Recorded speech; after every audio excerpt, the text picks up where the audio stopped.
The wine glass trembled in Justina Collins's hand. "Shut up or I'll deal with you." Chris' voice cut through the ambient music of the upscale Italian restaurant like a blade through silk. Low enough that nearby diners might mistake it for intimate conversation. Sharp enough that Justina felt it slice through her ribcage and wrap around her lungs. She set the glass down carefully, watching the Chianti ripple in concentric circles, evidence of how badly her fingers shook. 26 years old, fluent in 7 languages, and she couldn't find a single word in any of them that wouldn't make this worse. "Shut up or I'll deal with you," her husband threatened her, unaware the Mafia boss was at the next table. The pasta on her plate had gone cold. She'd barely touched it, though Chris had insisted they order the most expensive items on the menu. Always keeping up appearances, she thought bitterly. To anyone watching, they looked like an attractive young couple celebrating something special. Her emerald dress, the one Chris had chosen this morning, caught the candlelight beautifully. His tailored suit fit perfectly across his shoulders. They looked like they belonged in this world of white tablecloths and $100 bottles of wine. No one could see the bruise on her ribs, still tender from 3 days ago. No one could see the way she calculated every word before speaking, every movement before making it. "I was just saying that the translation work has been going well," she whispered, trying to salvage whatever had triggered him this time. "The law firm wants me to. I don't give a damn what they want." Chris leaned forward, his smile never wavering even as venom dripped from every syllable. "You think I bring you to a place like this so you can talk about your little hobby? You think anyone cares about your translations?" Her throat tightened. The worst part wasn't the words, she'd grown a thick skin against those. The worst part was not knowing which version of Chris she'd get when they left this restaurant. The one who'd apologize in the car, buy her flowers tomorrow, promise it would never happen again? Or the one who'd grip her arm hard enough to leave fingerprints, who'd slam doors and break things and make her feel like she was losing her mind. She'd married him 18 months ago, back when his intensity felt like passion and his jealousy felt like devotion. Back before she understood that he wasn't just temperamental, he was dangerous. Back before she discovered that his investment consulting was actually laundering money for people whose names made hardened criminals nervous. Now she was trapped.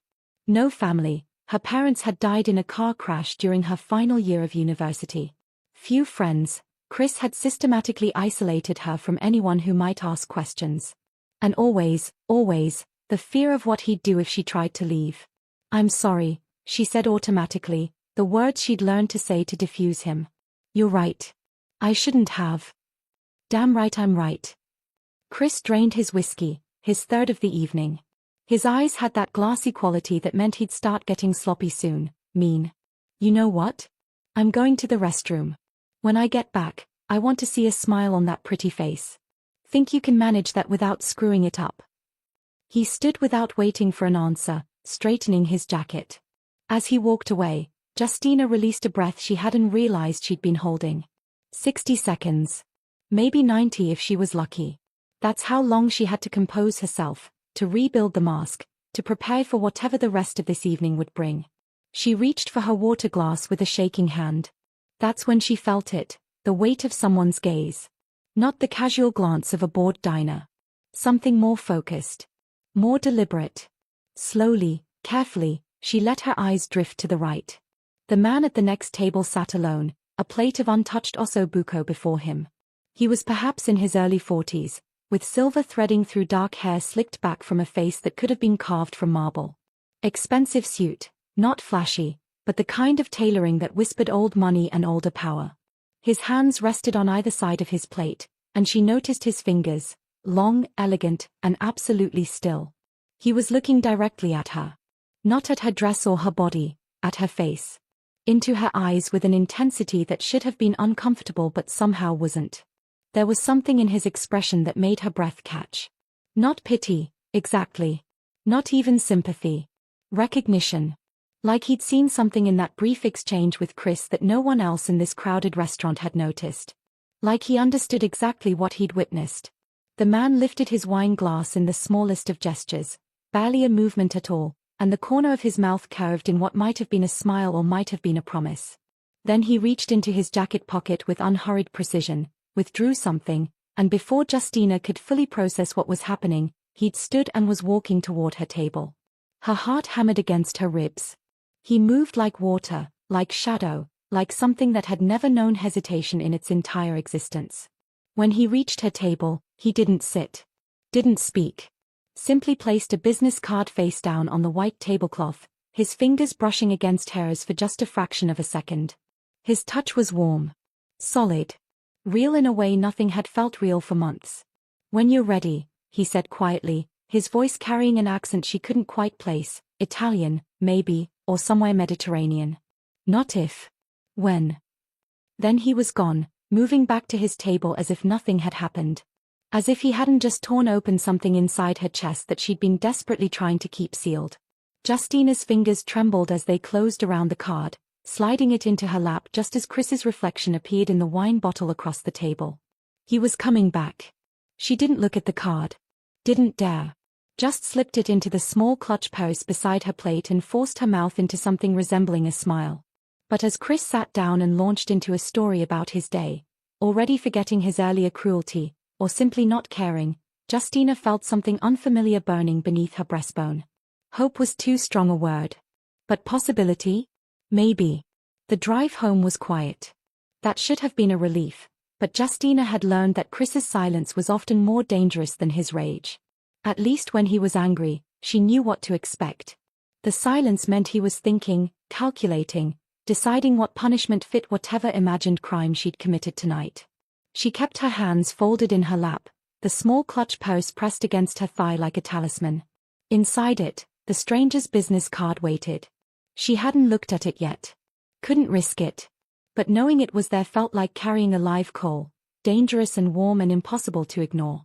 Chris's BMW carved through the Chicago streets, past glittering storefronts and late-night pedestrians living normal lives.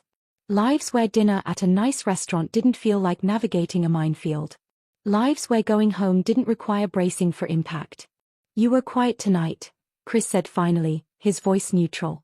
That was somehow worse than the anger. "I thought that's what you wanted." The words slipped out before she could stop them, and she immediately regretted it. His hand tightened on the steering wheel. "Don't get smart with me, Justina. I'm not in the mood." "When are you ever?" she thought, but kept her expression carefully blank, eyes focused on the passing streetlights.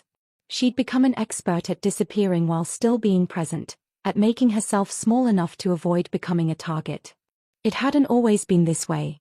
When they'd met 2 years ago at a corporate event, she'd been translating for an Italian delegation, he'd been there networking for his investment firm. Chris had been charming. Attentive. He'd been fascinated by her gift for languages, had asked intelligent questions about her work, had made her feel seen in a way she hadn't felt since her parents died.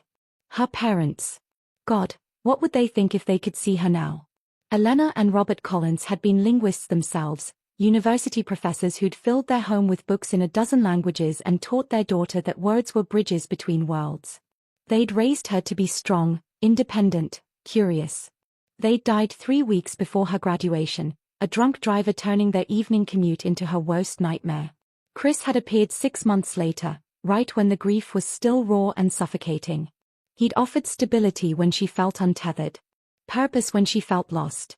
And she'd been so desperate for something to hold on to that she'd missed all the warning signs. The possessiveness she'd mistaken for devotion. The intensity she'd confused with passion. The isolation she'd rationalized as wanting to build their own world together. By the time she'd realized what she'd married into, it was too late. She'd already seen too much. Known too much. Chris had made it clear, in words and in bruises, that leaving him would be the last mistake she ever made. "We're having dinner with Dimitri tomorrow night," Chris said as they pulled into the underground parking garage of their high-rise apartment building. "Wear the blue dress. The one with the high neck." Justina's stomach dropped. Dmitry Volkov. One of Chris's business associates. A man whose dead eyes and cruel smile haunted her nightmares. The last time they'd had dinner with Dmitri, she'd spent the entire evening feeling his gaze crawl over her skin like insects. "Do I have to be there?" She hated how small her voice sounded. Chris cut the engine and turned to her, his handsome face illuminated by the parking garage's fluorescent lights. In this harsh lighting, she could see the hardness around his mouth, the coldness in his blue eyes that she'd once thought was intensity. "Yes, you have to be there. He likes you. Thinks you're classy." Chris reached over and gripped her chin, forcing her to meet his gaze. Not hard enough to hurt, but firm enough to remind her that he could. You're going to smile, make small talk in that pretty Russian you speak, and make me look good. Understand? She nodded as much as his grip would allow. Good girl. He released her and climbed out of the car. Justina sat for a moment longer, her chin aching, her heart aching more. Then she gathered her purse and followed him to the elevator like she always did. Their apartment was on the 32nd floor, all floor-to-ceiling windows and modern minimalism. Chris had decorated it before they married, everything chrome and leather and sharp edges. It had never felt like home to Justina. More like a beautiful prison.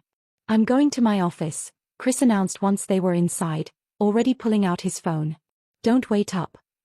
He disappeared down the hallway without a good night, and Justina heard the office door close with a definitive click. The lock engaged a moment later. Whatever business Chris conducted in there, he made sure she was never part of it. Not that she wanted to be. She'd pieced together enough over the past year to understand that Chris was deeply involved in money laundering for what seemed like multiple criminal organizations. He had connections that terrified her, men like Dmitri who treated violence as casually as other people treated small talk. She'd heard enough phone conversations, seen enough unmarked envelopes of cash, witnessed enough late-night meetings to know that her husband wasn't just skirting the law. He was drowning in the deep end of something dark and deadly. And she was drowning right alongside him. Justina kicked off her heels and walked to the windows, looking out over the glittering Chicago skyline. Somewhere out there, normal people were living normal lives. Going to bed without fear. Waking up without calculating how to survive another day. What would that feel like? Her hand drifted to her clutch purse. The business card inside seemed to pulse with possibility. She glanced back toward the hallway. Chris's office door remained closed, light visible underneath. When he locked himself in there, he usually stayed for hours, making calls to time zones where it was already morning, managing his web of illegal transactions. This might be her only chance. Justina moved quickly to the bedroom and closed the door. Her fingers trembled as she opened the clutch and withdrew the card. Heavy cardstock. Expensive. No company name, no logo. Just a phone number embossed in silver ink, and below it, a single handwritten word in elegant script. Sanctuary. That was all. A number and a promise. She turned the card over. On the back, in the same handwriting. You deserve better than fear. When you're ready to stop running, call. Day or night. FL. FL. The man from the restaurant. The one who'd watched Chris threaten her and seen it for exactly what it was. The one who'd moved with that predatory grace and spoken with absolute certainty. Who was he? Why did he care? And what kind of sanctuary could he possibly offer that wouldn't put her in even more danger than she was already in? Justina sat on the edge of the bed, the card clutched between both hands like a prayer. The rational part of her brain screamed warnings. This was insane. She didn't know this man.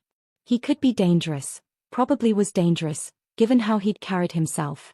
For all she knew, this was some kind of trap, or worse, one of Chris's tests to see if she'd try to reach out for help.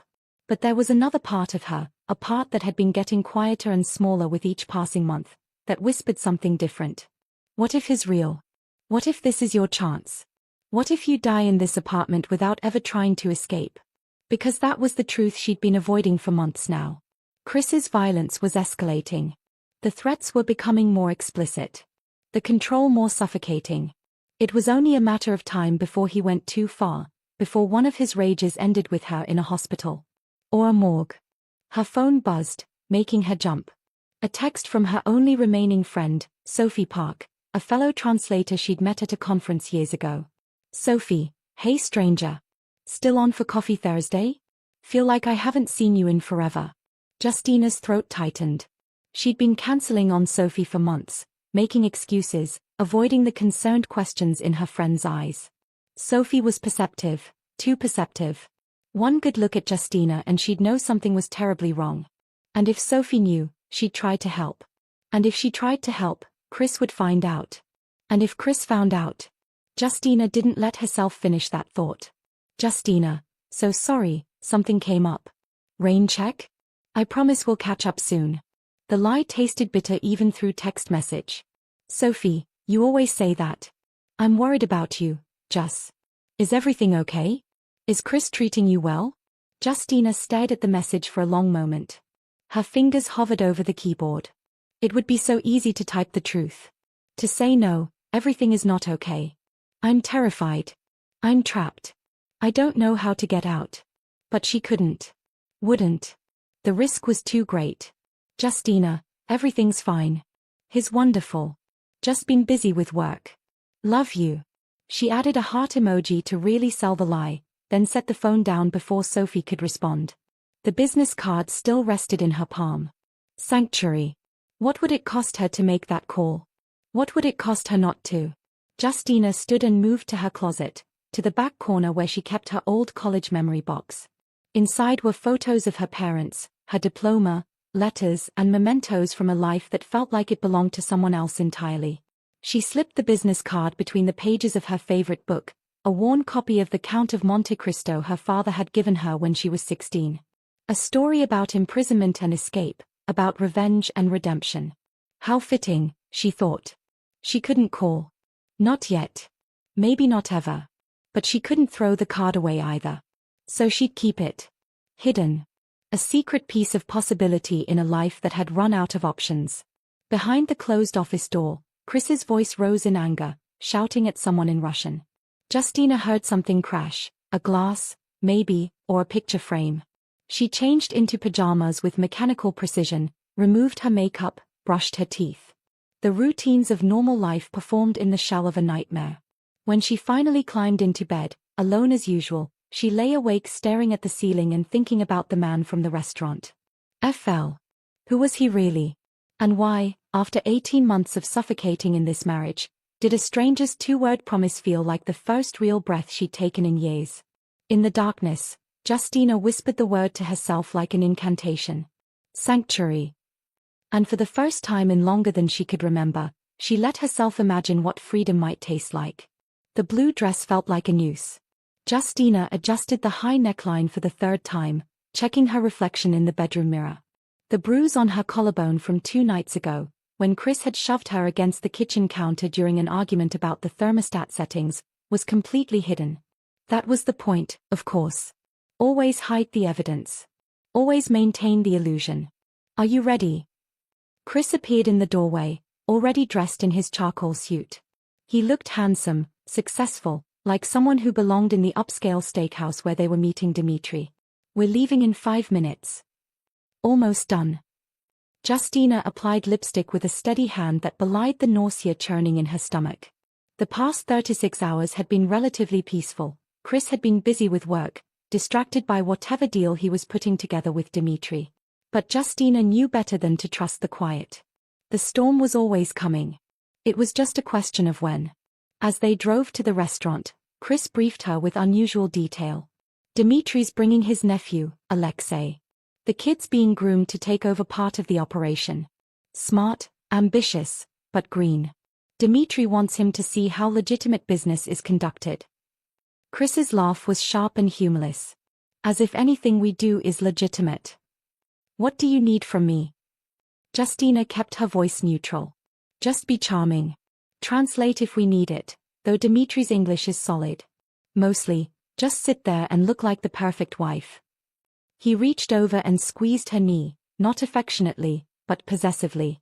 This deal is worth 7 figures, Justina. Don't screw this up. The threat hung in the air between them, as tangible as the expensive cologne Chris wore. Dmitri Volkov was already seated when they arrived, a mountain of a man with a shaved head and eyes like chips of ice. Next to him sat a younger man, mid-20s, with sharp features and the eager energy of someone trying to prove themselves. Mitchell. Dmitri stood, his voice booming across the private dining room. And the beautiful Justina. Come, sit. The next hour was a masterclass in performance. Justina smiled at appropriate moments, laughed at Dimitri's crude jokes, and made polite conversation with Alexei, who kept staring at her with undisguised interest that made her skin crawl. The men talked business in careful euphemisms, investments and overseas opportunities that Justina knew meant laundered money and illegal transactions. She'd heard it all before, had become fluent in the language of crime without ever wanting to. Your wife is remarkable, Dimitri said halfway through dinner, gesturing at Justina with his whiskey glass. Beautiful, intelligent, cultured. You're a lucky man, Mitchell. I am. Chris's hand found Justina's thigh under the table, gripping hard enough to hurt. A reminder. A warning. Alexei here is still single, Dmitri continued, oblivious or uncaring to Justina's discomfort. Maybe Justina has a friend? Someone with her refinement. Before Justina could respond, Alexei leaned forward, his eyes glassy from too much vodka. Maybe when you get tired of him, you give me a call, yes. He laughed like it was a joke, but there was something predatory in his gaze. The temperature at the table dropped 10 degrees. Watch your mouth. Chris's voice was deadly quiet. It's just joke, cousin. Dmitri laughed, but his eyes were calculating. Alexei, apologize. I apologize. Alexei didn't sound sorry at all. The dinner continued, but the atmosphere had shifted. Chris's jaw was clenched so tight Justina could see the muscle jumping beneath his skin. She knew that look. Knew what it meant. She would pay for Alexei's comment later. The business discussion wrapped up around 10 p.m., with handshakes and promises of transfers and timelines. As they stood to leave, Dmitri pulled Chris aside for a final word, leaving Justina standing awkwardly with Alexei. I meant what I said, Alexei murmured, stepping too close into her personal space. If you ever need alternative arrangements. Justina stepped back, her heart hammering. I'm married. Da. But are you happy? The question landed like a punch.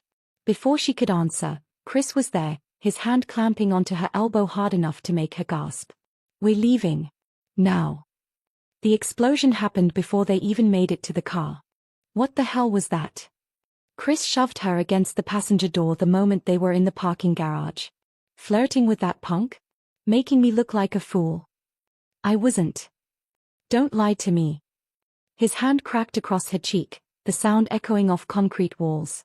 Justina's head snapped to the side, stars bursting behind her eyes. It wasn't the first time he'd hit her, but it was the first time he'd done it in public, where anyone could see. Chris, please. You think I didn't see how you looked at him? You think I'm stupid? Another slap, harder this time. Everything I do, everything I build, and you disrespect me like this. I didn't do anything. Tears streamed down her face, the coppery taste of blood in her mouth where her teeth had cut her lip. Chris grabbed her by the throat, slamming her back against the car. You are mine, Justina. Mine. And I'm getting real tired of reminding you. His fingers tightened, cutting off her air. Black spots danced across her vision.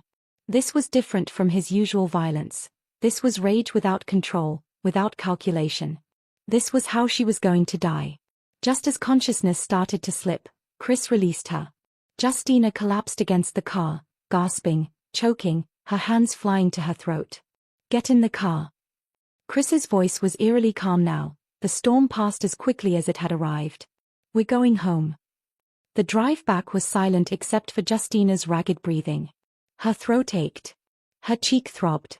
But worse than the physical pain was the crushing realization that had settled into her bones.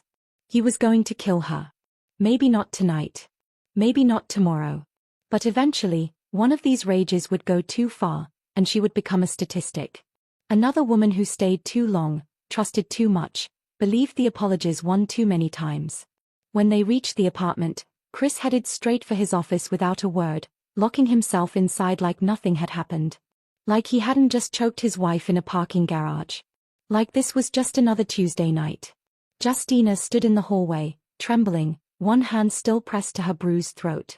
Then she walked to the bedroom, opened her closet, and retrieved the Count of Monte Cristo from her memory box. The business card fell into her palm like a key. Sanctuary. Her hands shook as she pulled out her phone. It was nearly midnight. Too late to call a stranger. Too late to append her entire life. Too late to. The office door slammed open down the hall. Chris's voice rose in anger, shouting at someone on the phone in what sounded like Ukrainian. Justina's finger hovered over the number. What if this is a mistake? What if it makes everything worse? What if something crashed in the office? Glass shattering. Chris's rage finding new targets. She pressed dial before she could talk herself out of it. 1 ring. 2. 3. You called. The voice that answered was calm, steady, with that same Mediterranean accent from the restaurant. Not surprised. Not sleepy. Like he'd been waiting. Justina's voice came out as a broken whisper, her damaged throat making speech painful. You said to call when I was ready. Are you safe right now? This moment. He's in his office. But I don't know for how long. Listen to me very carefully. The man's voice carried absolute authority. My name is Franco Lorenzo. Do you know who I am? No.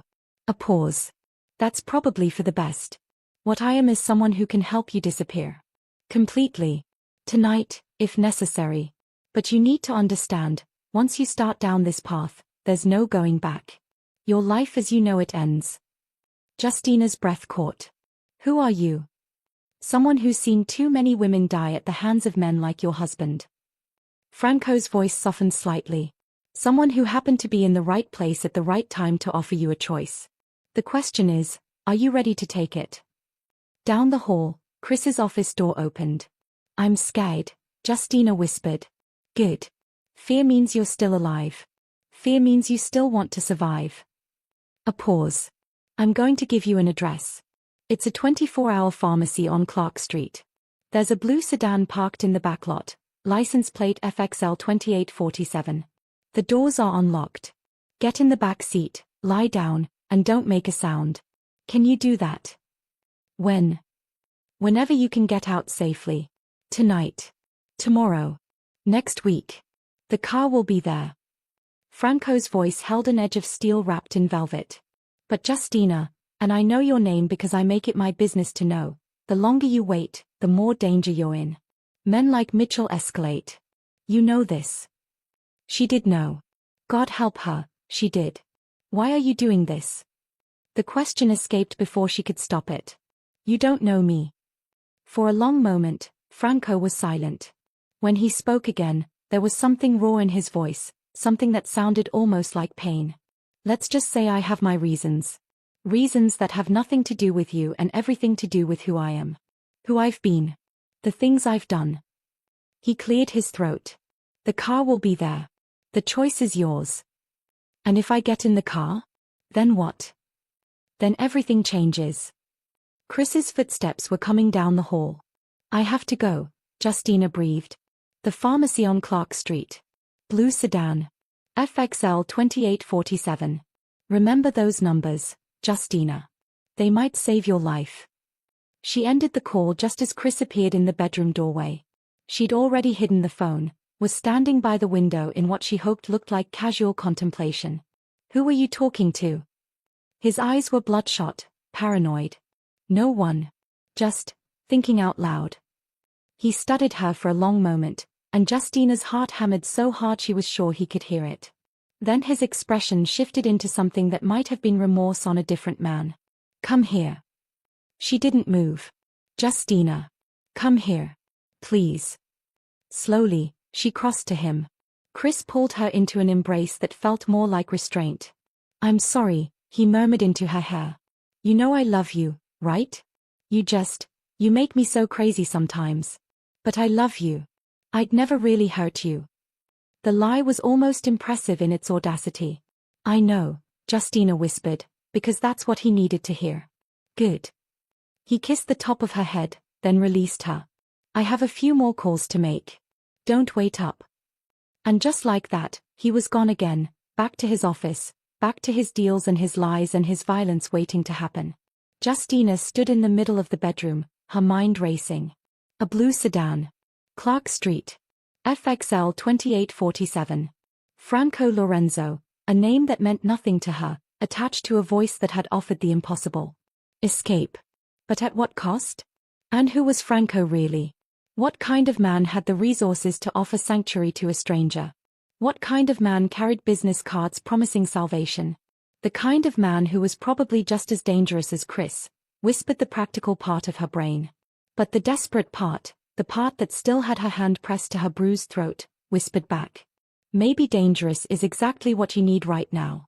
The question wasn't whether Franco Lorenzo was safe. The question was whether she was brave enough to find out. 3 days. 3 days since Franco Lorenzo had given her an escape route, and Justina hadn't taken it. She'd driven past the pharmacy on Clark Street twice, once during her lunch break when she'd claimed to need groceries, once at night when Chris thought she was at the gym. Both times, she'd seen the blue sedan exactly where Franco said it would be, sitting in the back lot like a promise she was too terrified to keep. Each time, she'd driven away. The bruises on her throat had faded from purple to a sickly yellow-green. She'd covered them with concealer and high-necked blouses, had explained away her hoarse voice as a cold coming on. Chris had been almost pleasant since that night, bringing home takeout, asking about her day, playing the role of attentive husband like the parking garage incident had never happened. That was the cycle. Explosion, followed by remorse, followed by a honeymoon period where she could almost convince herself things would get better. Except they never did. And now, lying in bed at 2 in the morning while Chris snored beside her, Justina stared at the ceiling and wondered which version of herself she hated more, the one too scared to leave, or the one too scared to stay. Her phone buzzed silently under her pillow. She'd started sleeping with it there, a lifeline in the darkness. Unknown number. Her heart kicked against her ribs as she slipped out of bed, grabbed her phone, and padded silently to the bathroom, closing the door before checking the message. Unknown, the car is still there. So is the offer. But Justina, time is not your friend. F. She sat on the edge of the bathtub, hands trembling. Franco Lorenzo. Somehow he knew she'd been circling the pharmacy, watching but not committing. How? Did he have people watching? Cameras? Or had he simply understood her fear well enough to predict her hesitation? Before she could second-guess herself, she typed a response. Justina, how do I know you're not just another monster? How do I know this isn't trading one prison for another? The reply came within seconds. Franco, you don't. That's called faith. But I'll tell you what I told myself once when I had to make an impossible choice. Staying where you are guarantees suffering. Moving forward at least gives you a chance at something different. Justina, who are you? Really? 3 dots appeared, then disappeared. Then reappeared. Like he was choosing his words carefully. Franco, someone who understands what it's like to be trapped. Someone who has resources and reasons to help. Someone who, let's just say I'm familiar with your husband's business associates. Very familiar. Justina's blood ran cold. Justina, you're part of that world. The criminal world. Franco, I didn't say that. Justina, you didn't deny it either. Franco, would it matter? You're married to a money launderer who beats you. I'm offering you a way out. Does my resume really change the equation? He had a point. A terrifying, undeniable point. Justina, if I get in that car, where does it take me? Franco, somewhere safe. A place I own. You'd have your own space, your own privacy. Time to figure out your next move. No obligations. No strings. Justina, nothing is free. Especially not from men like you. Franco, you're right. Nothing is free. The price is that you have to trust me. And that you have to be brave enough to save yourself. Justina's finger hovered over the keyboard, 1,000 questions fighting for dominance. But before she could type another word, she heard movement from the bedroom. Justina. Chris's voice, groggy and suspicious. What are you doing? She deleted the message thread with 3 quick swipes, flushed the toilet for cover, and opened the bathroom door to find Chris standing in the doorway, eyes narrowed. Bathroom, she said simply. Go back to bed. You took your phone to the bathroom. He was waking up now, paranoia sharpening his features. I was checking the time. Couldn't sleep. She kept her voice steady, bored even. Chris grabbed her wrist, his grip just shy of painful. Who are you texting? No one. Check if you want. She held out the phone, banking on the fact that she'd deleted everything. He snatched it from her hand, scrolling through her messages with the practiced efficiency of someone who'd done this many times before. Justina's heart hammered, but she kept her expression neutral. Tired. Annoyed at being questioned. Finally, Chris thrust the phone back at her. Go to bed. She climbed back under the covers, acutely aware of his wakeful presence beside her. He didn't trust her. Had never really trusted her. Which meant he'd be watching more carefully now. Which meant the window for escape was closing. The next morning, Justina made a decision. While Chris was in the shower, She pulled out a burner phone she'd bought 6 months ago, back when she'd first contemplated leaving, and programmed Franco's number into it. Then she hid the burner in a tampon box under the bathroom sink, somewhere Chris would never look. At breakfast, she played the dutiful wife. Made coffee.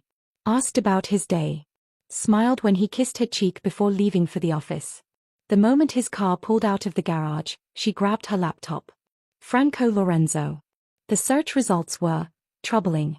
The name appeared in dozens of articles, but always in careful, oblique language. Prominent businessman. Italian-American entrepreneur. Investor with extensive holdings in hospitality and import-export. But read between the lines, and a different picture emerged.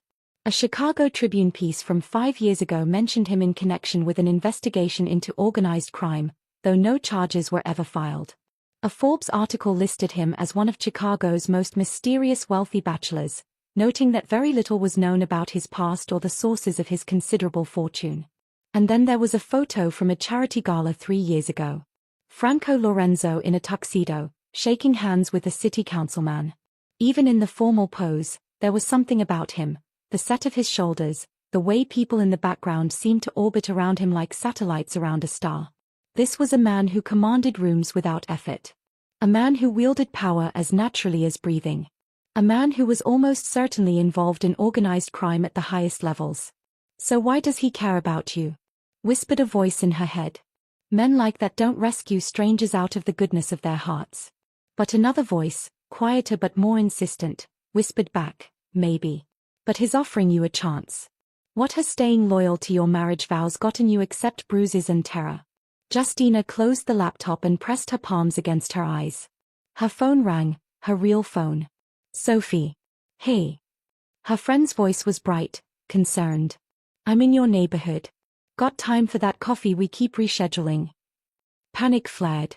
Sophie, I'm already at the Starbucks on the corner. I'll wait 15 minutes. Please, Jus. I miss you. The call ended before Justina could protest further. Sophie Park was waiting at a corner table, 2 lattes already ordered. She stood when Justina entered, and her expression immediately shifted from warm to alarmed. Jesus, Jus. When's the last time you ate? Justina had lost weight, she knew that. Food had become an afterthought in the constant stress of managing Chris's moods. But she forced a smile. I'm fine. Just been busy. Sit. Sophie's voice had that brook no argument tone that came from years of translating for high-stakes negotiations. Talk to me. And don't give me the everything's fine script. I know you better than that.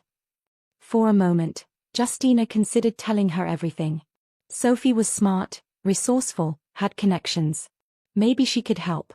Maybe. But then she imagined Chris finding out. Imagined what he'd do to Sophie if he perceived her as a threat. And the words died in her throat. Marriage is just hard sometimes, Justina said carefully. We're working through some things. Sophie's eyes narrowed. He's hurting you, isn't he? What? No. Sophie. Don't lie to me. I've seen the signs. The cancelled plans. The weight loss. The way you're constantly looking over your shoulder. Sophie reached across the table and gently tugged down Justina's collar, revealing the edge of a fading bruise. This. I've seen this. Justina jerked back, pulling her collar up. It's not what you think. Then what is it? Because from where I'm sitting, it looks like textbook abuse. The word hung in the air between them. Abuse. Such a clinical term for the daily reality of fear and pain and wondering if today would be the day he went too far. You don't understand, Justina whispered. Chris, it's complicated. He's involved with dangerous people. If I try to leave, then we'll get you protection. Police, lawyers, restraining orders. You think a restraining order will stop him? Justina's laugh was bitter. Sophie, the people Chris works with, they don't care about the law. They are the law in their world. If I run, he'll find me. And when he does. She couldn't finish the sentence. Sophie's hand covered hers. Then you need serious help. Professional help. There are organizations that specialize in. I'm handling it. The words came out sharper than intended. Are you? Because you look like you're one strong breeze away from shattering. Justina pulled her hand back, stood abruptly. I should go. Chris will wonder where I am. Justina, please. I can't, Sophie. I can't drag you into this. It's too dangerous. She grabbed her purse, then paused. I love you. You're the best friend I've ever had. But you need to stop calling. Stop checking on me. Just, let it go. I'm not going to let it go. You're in danger. Then trust that I'm doing what I need to do to survive. Justina met her friend's eyes, willing her to understand. Please. Sophie stared at her for a long moment, tears gathering in her eyes. If you need me. When you need me. I'm here. Day or night. You understand? Justina nodded, not trusting her voice, and fled the coffee shop before she broke down completely. She made it 3 blocks before the tears came. Sitting in her car in a random parking lot, Justina sobbed into her hands, for the friendship she was destroying to keep Sophie safe, for the life she'd lost, for the woman she used to be before fear became her constant companion. Her burner phone buzzed in her purse. She'd given Franco this number. Franco, I saw what happened at the coffee shop. Your friend cares about you. Justina's blood turned to ice. Justina, you're watching me? Franco, I'm keeping you alive. There's a difference. Your husband has people following you, Justina. Did you know that? A black SUV, 2 men. They've been tailing you for the past week. She jerked her head up, scanning the parking lot. Sure enough, 3 rows back, a black SUV sat with tinted windows. Justina, why is he having me followed? Franco, because he doesn't trust you. And because something's happening in his organization. Something that's making everyone paranoid. Which makes this the most dangerous time for you, and possibly the best time to disappear. Justina, how do you know all this? Franco, because it's my business to know. Literally and figuratively. Now listen carefully, you have a choice to make, and you need to make it soon. Chris is getting pressure from his bosses. When men like him feel cornered, they lash out. Usually at the people closest to them. Justina's hands shook as she typed. Justina, if I get in that car, if I accept your help, what do you want from me? The response took longer this time. Franco, honestly? I don't know yet. Maybe nothing. Maybe answers to questions I'm not ready to ask. But I promise you this, I won't hurt you. I won't cage you. I won't make you afraid to breathe in your own home. Can Chris say the same? No. Chris couldn't say the same. Had never been able to say the same. Justina, why me? Of all the people you could help, why me? Franco, because when I looked at you in that restaurant, I saw someone I used to know. Someone who deserved better than what she got. And because I can. It wasn't really an answer. But somehow, it was enough. Justina, tonight. Tell me when and how. Franco, brave girl. Here's what you're going to do. As Franco's instructions came through, detailed and precise, Justina felt something shift inside her chest. Not hope exactly, hope was too dangerous. But something like determination.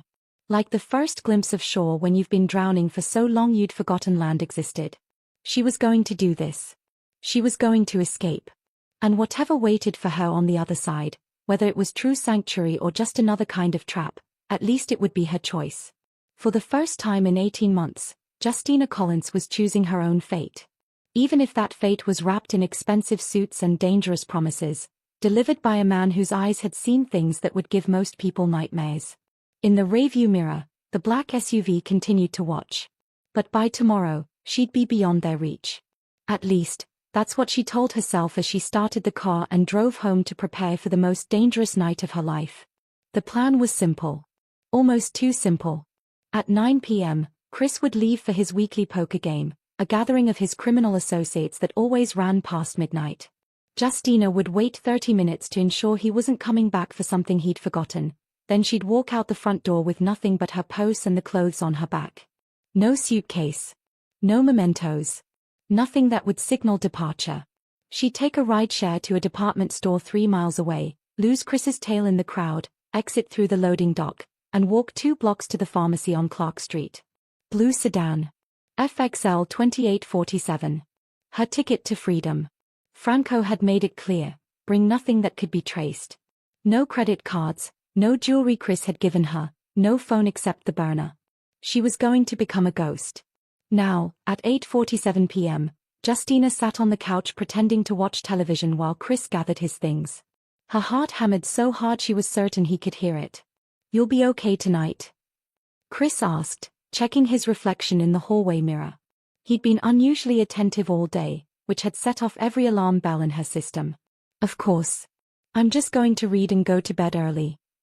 He crossed to her, tilted her chin up, and kissed her, a possessive claim, not affection. "I'll be late. Don't wait up. Have fun." The lie tasted like ashes. He studied her face for a moment too long, and Justina's breath froze in her lungs. Did he know? Had he somehow figured it out? Then Chris smiled. "Love you."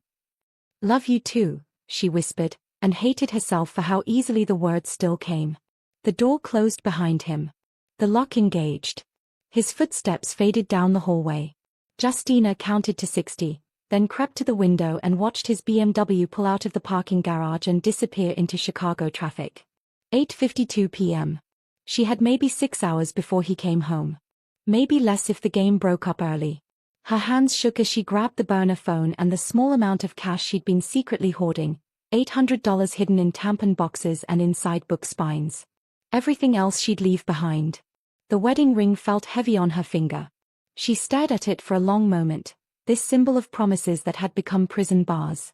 Then she twisted it off and left it on the kitchen counter. Goodbye, Justina Mitchell. Hello, whoever she was about to become. The plan fell apart at the department store. Justina had made it there without incident, had woven through the evening shoppers toward the loading dock exit, when she spotted them, the two men from the black SUV, walking through the home goods section with the purposeful stride of people who knew exactly what they were looking for. They'd followed her inside. Panic seized her throat. Franco had said to lose the tail, but how?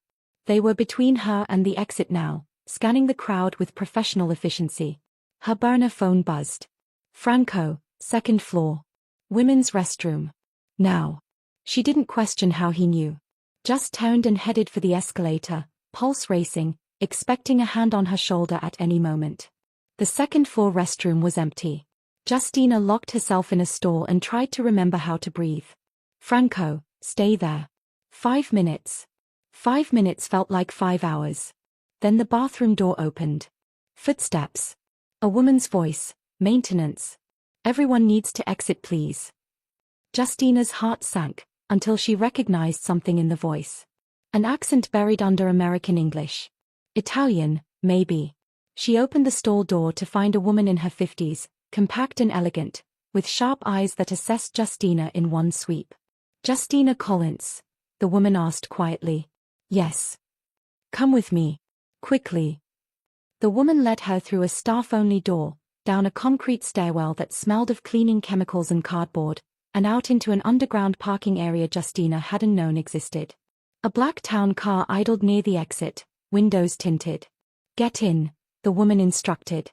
Franco is waiting. Justina's legs felt like water as she approached the car. The rear door opened from inside, and there he was. Franco Lorenzo in the flesh, even more commanding than he'd been at the restaurant.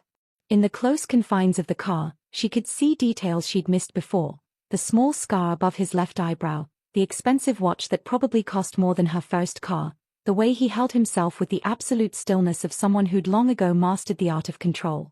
Get in, he said gently. You're safe now. Justina slid into the seat beside him, and the woman shut the door behind her. The car was moving before she'd even fastened her seatbelt. The men following me. We'll spend the next hour searching that store while we get very far away. Franco poured water from a crystal decanter into a glass and handed it to her. Drink. You look like you're about to pass out. She took the glass with shaking hands and drank.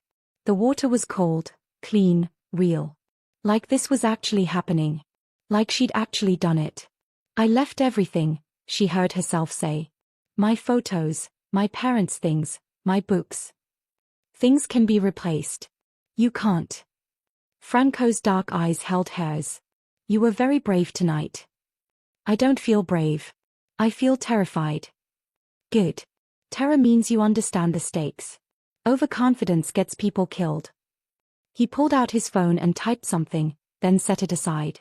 We have about a 50-minute drive. Use this time to ask me anything you want to know. After we arrive, there will be protocols for your safety. But right now, in this car, you can ask me the questions I can see burning in your eyes. Justina stared at him. At this stranger who'd appended her entire life with a business card and a promise. Who are you really? She asked. And don't give me the someone who wanted to help answer. I need the truth. Franco was quiet for a moment, studying her face. Then he leaned back in his seat, and something in his expression shifted, the mask of the powerful man slipping just enough to reveal the human underneath. My name is Franco Lorenzo. I'm 43 years old. I was born in Calabria, Italy, and came to America when I was 17 with nothing but a suitcase and a sponsor who saw potential in me. His voice was measured, careful. That sponsor was the head of a crime family. He taught me the business. I was good at it. Very good. By the time I was 30, I was running my own operations. By 35, I'd built an empire. Justina's stomach dropped. You're a criminal? Yes. But not the kind you're imagining. He turned to look at her fully. I don't deal in drugs. Don't traffic in human lives. Don't prey on the vulnerable. I run legitimate businesses with some, less legitimate revenue streams. Money laundering, mostly. Some gambling operations. Import-export with selective customs enforcement. So you're exactly like Chris.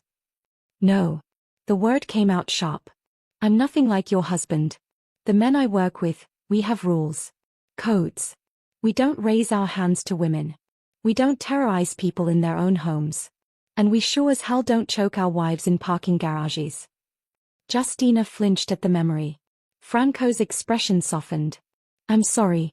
That was harsh. But you need to understand the distinction. Yes, I operate outside the law. Yes, I've done things that would horrify civilians. But I'm not a monster. And I don't tolerate monsters in my world. Then why does Chris still operate? If you have so much power, why haven't you? Because until 5 days ago at that restaurant, I didn't know he existed. Franco pulled out a tablet, swiped through some files, and handed it to her. The screen showed a photo of Chris in what looked like surveillance footage, standing with Dmitry and several other men Justina recognized from various business dinners. Your husband launders money for the Volkov organization. Russian mob. They're not friends of mine. In fact, we've been at what you might call a Cold War for several years. Territorial disputes, conflicting interests, old grudges. Franco's jaw tightened. 3 days ago, my people intercepted communications suggesting the Volkovs are planning something big. An expansion into territories they've agreed to stay out of. We started digging into everyone in their organization. He swiped to another screen. This one showed Chris's face alongside financial records, property deeds, transaction histories.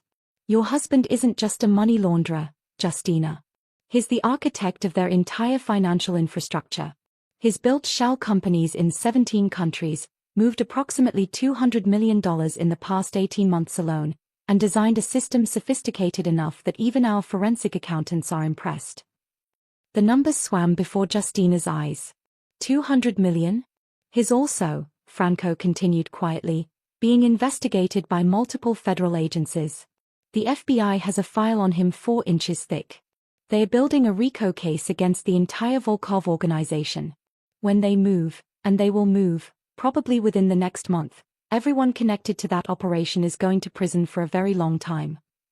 Including wives. Justina's voice was barely a whisper. That depends. Did you knowingly participate in his crimes? No. I mean, I knew he was doing something illegal, but I didn't. I wasn't part of it. Then you'd likely be fine. Eventually. After months of interrogation, legal proceedings, possible protective custody. Franco took the tablet back. But here's the problem, the Volkovs don't trust prisoners. They have a very permanent solution for anyone who might cooperate with federal authorities. Understanding dawned like ice water in her veins. They'd kill Chris. And anyone close to him who might know anything useful. Yes. Oh God. So you see, Franco said gently, I didn't just save you from an abusive marriage. I saved you from being collateral damage in a war between criminal organizations and federal prosecutors. Justina pressed her hands to her face, trying to process this avalanche of information. Her husband wasn't just violent, he was the linchpin of a massive criminal enterprise that was about to collapse. She'd been sleeping next to a walking time bomb. Why? She asked finally. Why does any of this make you want to help me? If anything, I'm a liability. I know Chris's associates. I've been in meetings with them. I could be a witness. Could be. But won't be. Franco's voice was firm. Because you're going to disappear. New identity, new city, new life. I have the resources to make that happen. Why? She asked again, more forcefully this time. You still haven't answered. What do you get out of this? Franco looked out the window at the passing city lights. When he spoke, his voice carried a weight that felt like old pain, old regret. 8 years ago, I was engaged to be married. Her name was Isabella. She was beautiful, intelligent, kind, everything I didn't deserve. She knew what I was, what I did, and she loved me anyway. His hand curled into a fist on his knee. One of my rivals decided the best way to hurt me was through her. They took her. Held her for 3 days. By the time my people found her. He didn't finish the sentence. Didn't need to. Franco, I'm so sorry. I swore after that, after I buried her, that I would never again ignore a woman in danger. That if I had the power to save someone, I would use it.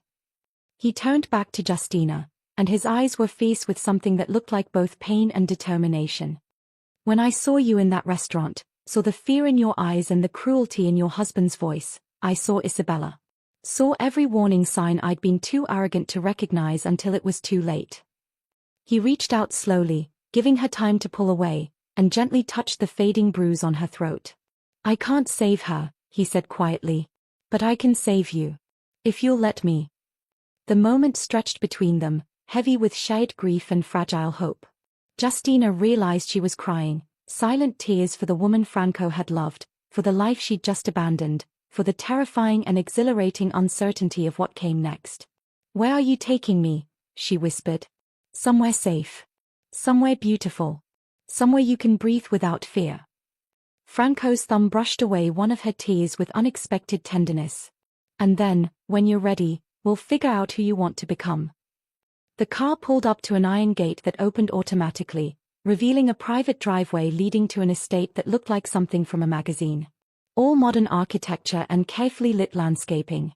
Welcome to Sanctuary, Franco said softly. Welcome home. And despite everything, the danger, the uncertainty, the fact that she'd just placed her life in the hands of an admitted criminal, Justina felt something unfurl in her chest that she hadn't felt in 18 months. Safety.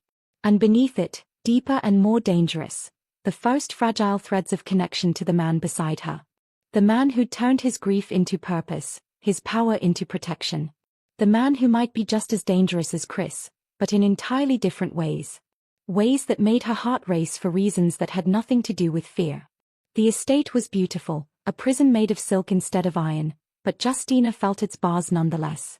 For 3 days, she'd stayed in the guest house on Franco's property. 3 days of safety, of sleeping without fear, of meals she could eat without her stomach churning with anxiety. Franco had been respectful, keeping his distance, having his housekeeper, the same woman from the department store, whose name was Maria, check on her needs. 3 days of peace. Then Chris found her. Not physically, Franco's security was too tight for that. But he found her nonetheless. Justina was having coffee in the garden when Franco appeared, his face carved from stone, a phone in his hand. He knows, Franco said without preamble. And he's made contact. Her cup rattled against the saucer. How? Does it matter? He knows you're with me. He knows I helped you escape. Franco's jaw was tight. And his threatening to go to the Volkovs with information about my operations if I don't return you within 24 hours. The world tilted. What kind of information? The kind that starts wars. Franco sat across from her, and for the first time since she'd met him, he looked uncertain. Vulnerable. Justina, I need to be honest with you. If Chris exposes what he knows about my business to his people, dozens of my associates will be in danger. Good people. Families. You're saying I have to go back? The words came out flat, dead. No. I'm saying the situation is more complicated than I anticipated. He ran a hand through his hair, destroying its usual perfect styling. Chris is willing to trade silence for your return. But if I refuse, he'll burn everything down. Including you. Then let me go back. Justina heard herself say the words from somewhere far away. I'll tell him I'm sorry, that I made a mistake. He'll kill you. Franco's voice was sharp. You know that, right? Men like Chris don't forgive betrayals like this. If you go back, you're signing your death warrant. And if I stay, I'm signing yours. And everyone you care about. Tears burned her eyes. Why did you help me? Why did you make me believe I could escape when there is no escape? Franco reached for her hand, but she pulled away. Don't touch me like you care when you're about to send me back to him. I'm not sending you anywhere. His voice was steel. I'm telling you what we're facing. There's a difference. Is there? Because from where I'm sitting, I'm still trapped. Just in a prettier cage. She stood abruptly. This was a mistake. All of it. I should never have called you. Should never have believed. Her phone, the burner, rang. Unknown number, but she knew who it was. Franco's eyes met hers. Don't answer it. But her hand was already moving, accepting the call, lifting it to her ear. Hello, wife. Chris's voice was poison and honey. Miss me? Chris. Shut up. You're going to listen. You belong to me, Justina. You think some Italian gangster can protect you? He's already negotiating your return. Already trying to figure out how to hand you back without losing face. That's not. I'm giving you one chance. One. You walk out of wherever you're hiding, get in a car I'm sending, and come home. We forget this ever happened. Or, his voice dropped to a whisper, I make sure everyone you've ever cared about pays for your betrayal. Starting with that translator friend of yours. Sophie, right? Justina's blood turned to ice. Leave her alone. She has nothing to do with this. Then come home. You have 12 hours. After that, Sophie gets a visit from some associates of mine who are very creative when it comes to persuasion. The line went dead. Justina stood frozen, the phone still pressed to her ear. What did he say? Franco's voice seemed to come from very far away. He threatened Sophie. Said if I don't come back in 12 hours. She couldn't finish. Franco was already on his feet, making calls, barking orders in rapid Italian. Within minutes, he turned back to her. I'm sending people to protect your friend. She'll be safe. You don't know that. You can't promise that. Justina. No. She backed away from him. This is my fault. I dragged you into this. I dragged Sophie into this. I should never have. Stop. Franco closed the distance between them, gripping her shoulders. Listen to me. Chris is desperate. He's making threats he may not be able to follow through on. He wants you scared and compliant. Don't give him that power. He has all the power. The words ripped from her throat. Don't you see? I can't escape him. I can't be free. The only choice I have is whether other people get hurt because of me. That's what he wants you to believe. Well, maybe he's right. She shoved against Franco's chest, needing distance, needing air. Maybe I was stupid to think I could just walk away. Maybe I deserve. Don't finish that sentence. Franco's eyes blazed. Don't you dare say you deserve what he's done to you. Then what do I do? Tell me, Franco. What's the play here? Because from where I'm standing, every option ends in blood. The silence stretched between them, heavy with impossible choices. Finally, Franco spoke, his voice quiet but firm. There might be another way. But you're not going to like it. Tell me. We use you as bait. Draw Chris out into the open, somewhere I control. End this permanently. Justina's heart hammered. You mean kill him? I mean neutralize the threat. One way or another.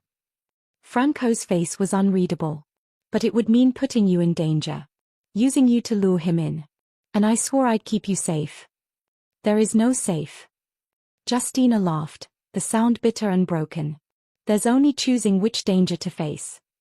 She looked at Franco, this complicated, dangerous man who'd offered her sanctuary and gotten a war in return. This man whose dark eyes held both threat and promise. If we do this, she said slowly, and it goes wrong. If Chris wins, promise me you'll make sure Sophie is protected. Promise me she won't pay for my choices. Justina. Promise me, Franco. He stared at her for a long moment, then nodded. You have my word. On Isabella's memory, Sophie will be safe no matter what happens. Okay. Justina straightened her spine, finding strength she didn't know she still possessed. Then let's end this. Tell me what I need to do. Franco's expression shifted into something fierce and proud. Now you sound like a survivor. No, Justina corrected softly. Now I sound like someone who's done running. But as Franco began outlining his plan, one thought kept circling in her mind. In 12 hours, either she'd be free or she'd be dead. And right now, she honestly didn't know which terrified her more. The plan was set for midnight. An abandoned warehouse Franco owned near the docks, neutral ground where Chris would feel confident enough to show himself. Justina would go in alone, wearing a wire, with Franco's people positioned in the shadows. The goal was simple: get Chris to incriminate himself on record, then extract Justina before things turned violent. Simple. Suicidal. Probably both. Now, 3 hours before the meet, Justina stood in Franco's study while he went over the details one final time. Exit points. Safe words. What to do if everything went sideways. You don't have to do this, Franco said quietly, studying her face. I can find another way. In 12 hours? We both know there is no other way. Justina tried to sound brave, but her voice shook. This ends tonight, one way or another. Franco set down the blueprint he'd been reviewing and moved toward her. I need you to understand something. If this goes wrong, if Chris tries to hurt you, my people have orders to intervene immediately. Your safety comes before everything else. Before the recording, before the plan, before your war with the Volkovs. She met his eyes. Franco, if this fails, you'll have bigger problems than my safety. No. He said it with such finality that she blinked. There is no bigger problem than your safety. Not for me. Not anymore. The air between them shifted, charged with something that had been building since the moment she'd climbed into his car 3 days ago. Why? Justina whispered. Why do I matter so much to you? You barely know me. Franco's hand lifted slowly, cupping her cheek with a gentleness that seemed impossible from someone so dangerous. I know you're brave enough to walk into hell to protect the people you love. I know you're strong enough to leave a life you'd built because staying meant dying. I know you speak 7 languages but can't find words for your own pain. His thumb traced her cheekbone. And I know that when I look at you, I see the possibility of being something more than what I've become. Franco. She didn't know what to say. Didn't trust herself to say anything. I'm not a good man, Justina. I've done things that would horrify you. Built an empire on broken laws and bent morals. But when I'm with you, I remember what it felt like to want to be better. To be worthy of something pure. His forehead touched hers. You make me want to be the man Isabella believed I could become. Tears slid down Justina's cheeks. I'm not pure. I'm broken and scared, Anne. You're perfect.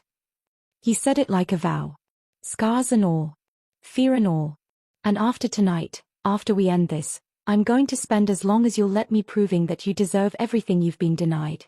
Safety. Peace. Love. The word hung between them, terrifying and beautiful. You can't love me, Justina breathed. You don't even know if I'll survive the night. Then let me show you right now. Let me give you something worth surviving for. He kissed her. Not the possessive claim Chris had always made, but something gentle and desperate and achingly real. A question, not a demand. A promise, not a prison. Justina's hands fisted in his shirt, pulling him closer, kissing him back with everything she'd been holding inside, fear and hope and longing and the terrifying possibility that maybe, just maybe, she could have this. Could deserve this. When they finally broke apart, both breathing hard, Franco rested his forehead against hers. "Come back to me tonight," he whispered. "Please. Come back and let me love you the way you deserve." "I will."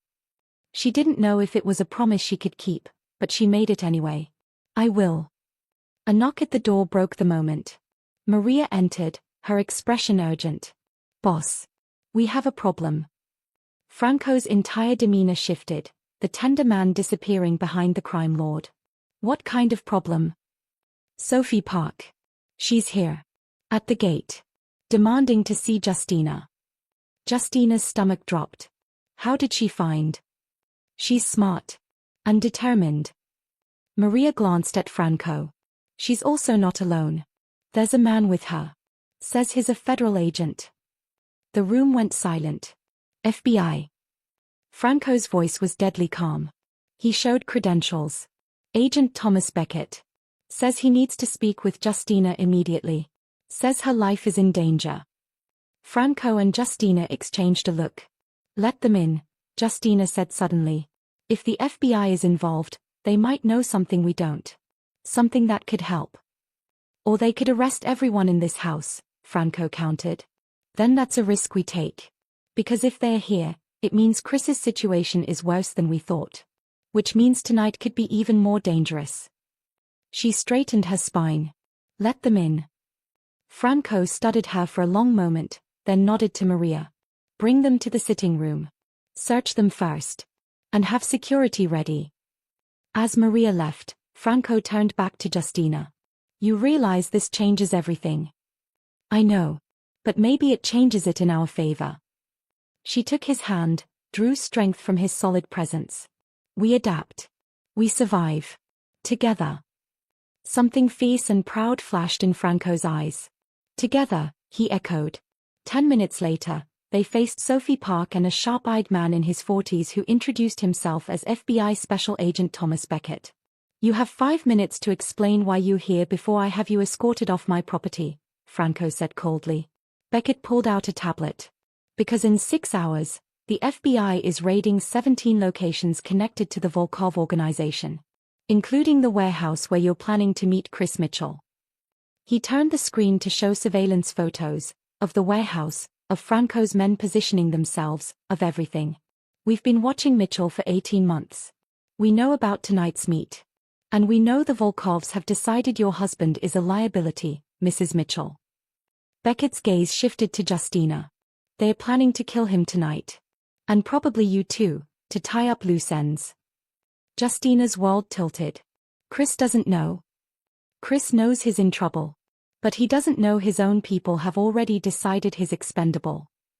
Beckett leaned forward. "Here's what I'm offering. You cooperate with us, wear our wire, testify against the Volkov operation, and we'll put you in witness protection. New life, new identity, complete safety." "She's already got protection," Franco said flatly. "From you? A crime boss whose own operations are about to be exposed." Beckett's smile was thin. "Mr. Lorenzo, we have evidence connecting you to money laundering, racketeering, illegal gambling. The only reason you're not in handcuffs right now is because we need Mrs. Mitchell's cooperation more than we need you. But make no mistake, your freedom has an expiration date." The threat hung in the air. Sophie spoke for the first time, her voice shaking. "Just, please. Let them help you. This is the way out. The real way out. Not running from one criminal to another."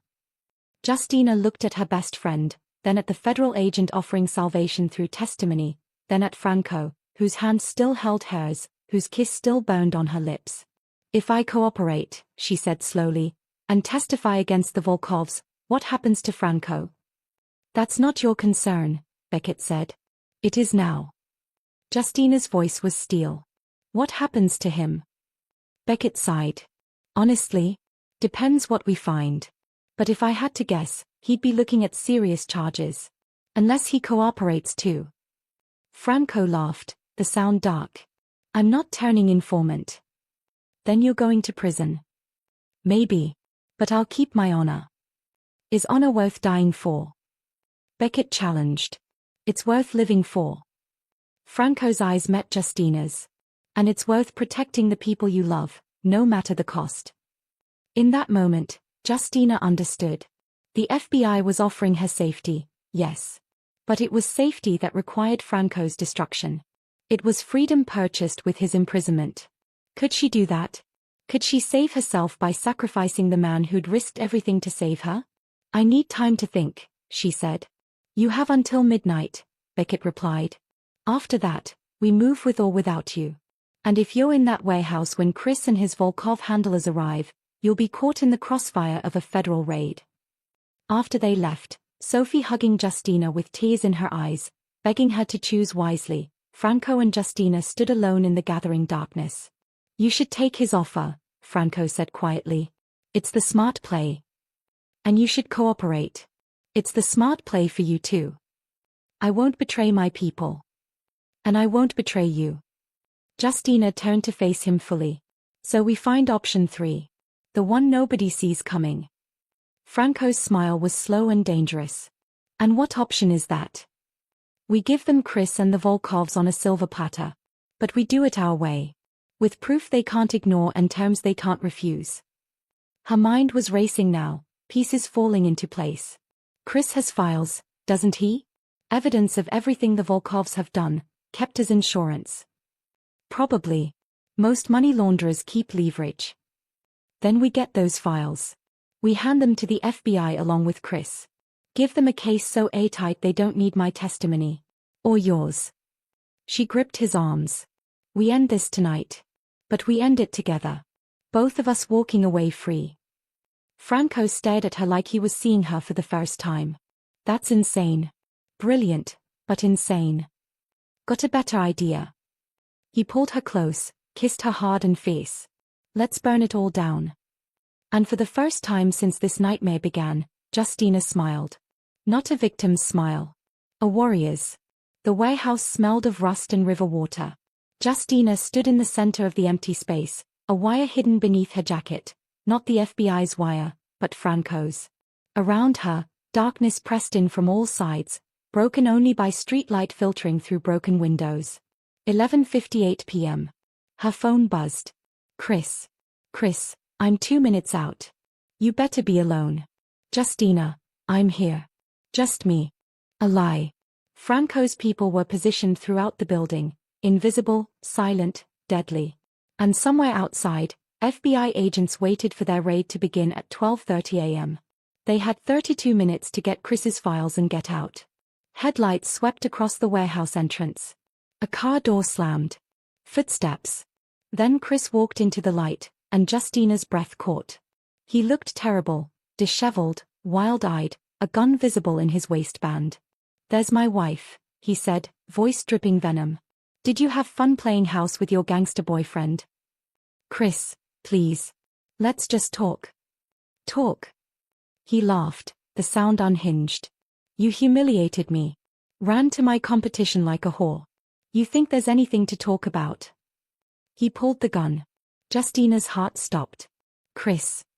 You're coming home. Now. And when we get there, I'm going to teach you what happens to disloyal wives. He gestured with the gun. Move. I can't do that. Wrong answer. He raised the gun toward her face. And Franco stepped from the shadows, his own weapon trained on Chris with perfect steadiness. Put it down, Mitchell. Chris spun, his gun swinging toward Franco. You son of a... Careful. Franco's voice was ice. My people have rifles pointed at your head from 3 different angles. You pull that trigger, you're dead before you hit the ground. Then I'm dead. Chris's finger tightened on the trigger. But so is she. Actually, you're all under arrest. Agent Beckett emerged from another entrance, FBI tactical team flooding in behind him, red laser sights painting Chris from every direction. Drop the weapon. Now. Everything happened at once. Chris grabbed Justina, yanking her against his chest, gun to her temple. Back off. All of you. Franco's weapon never wavered. Let her go. So you can kill me? So the FBI can arrest me? Chris's laugh was desperate. I know what's happening. I know the Volkovs sold me out. I know there's no way out of this.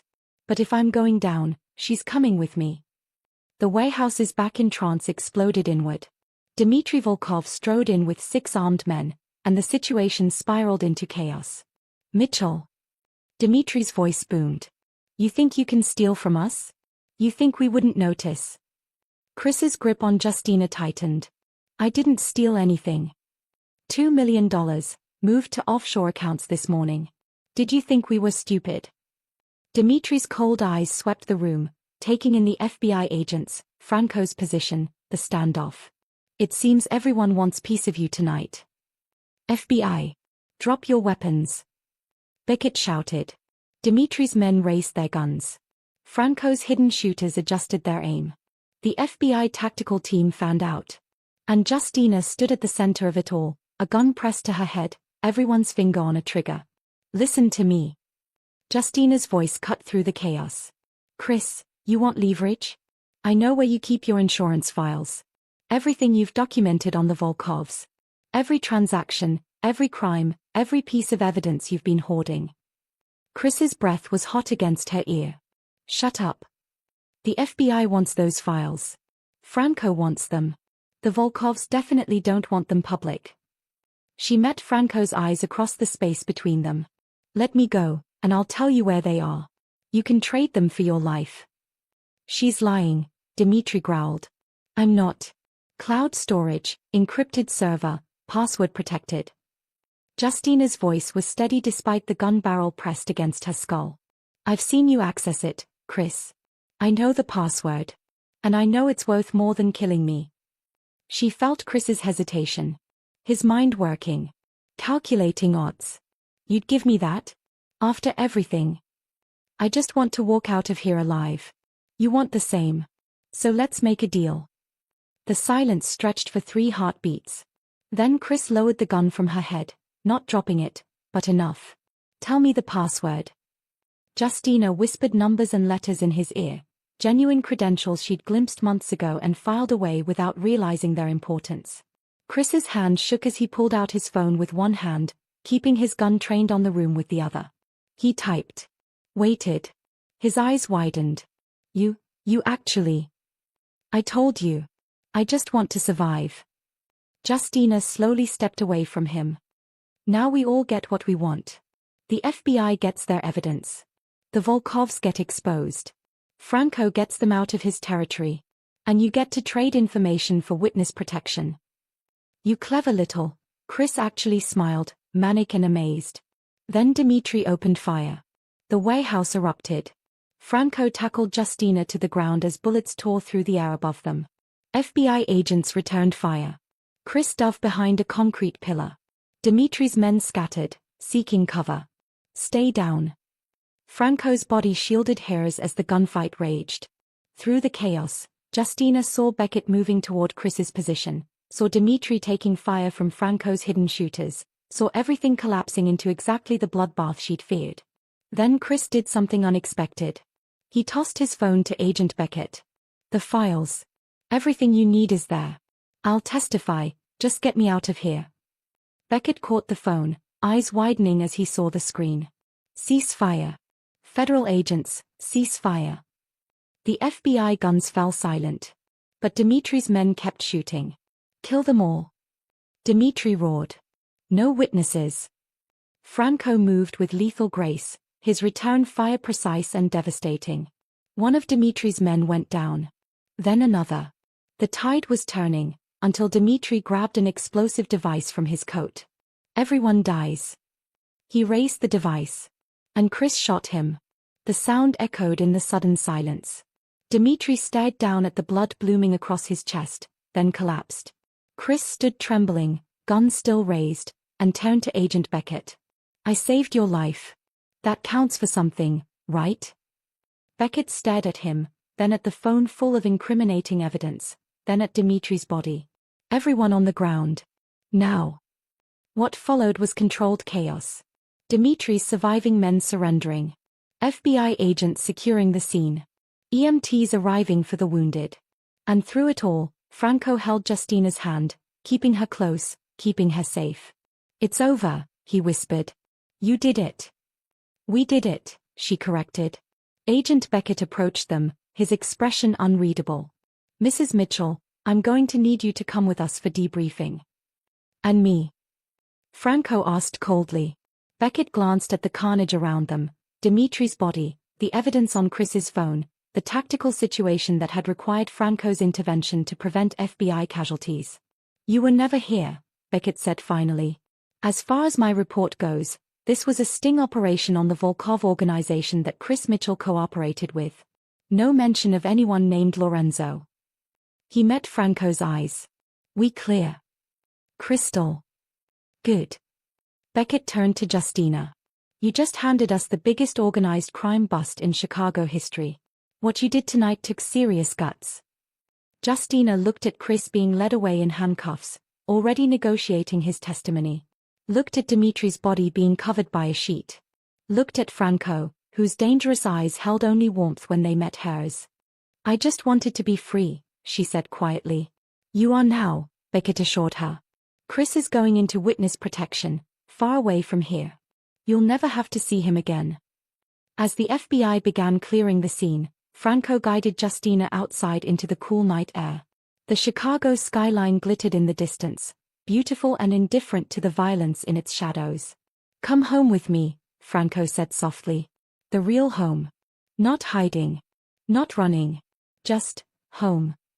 Justina looked up at him, this dangerous, complicated man who'd turned his grief into her salvation. Yes, she whispered. Take me home. And for the first time in years, that word meant something beautiful. The estate felt different when they returned. Not a hiding place anymore. A home. Maria had prepared the main house, and Justina walked through rooms that no longer felt like a stranger's space. Franco stayed close but gave her room to breathe, to process, to feel. I need to call Sophie, Justina said finally. Franco handed her his phone without hesitation. Tell her to come over. She deserves to see that you're safe. Sophie arrived within the hour, and the moment Justina opened the door, her friend pulled her into a fierce embrace. You're insane, Sophie whispered, tears streaming. Absolutely insane. And I'm so glad you're alive. Me too. Justina held her tighter. I'm sorry I pushed you away. I was trying to protect you. I know. But don't ever do that again.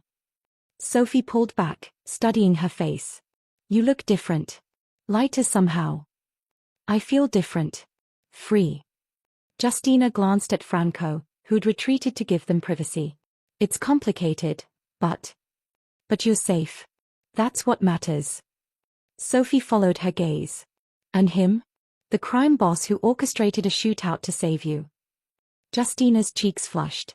Also complicated. Complicated looks good on you. Sophie squeezed her hand. Just promise me you know what you're doing. I don't. But for the first time, that's okay. I'm choosing this. Not being forced.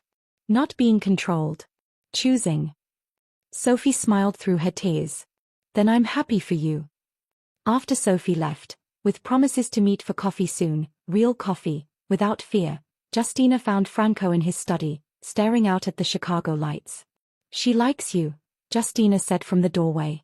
She tolerates me. There's a difference. Franco turned, his expression soft.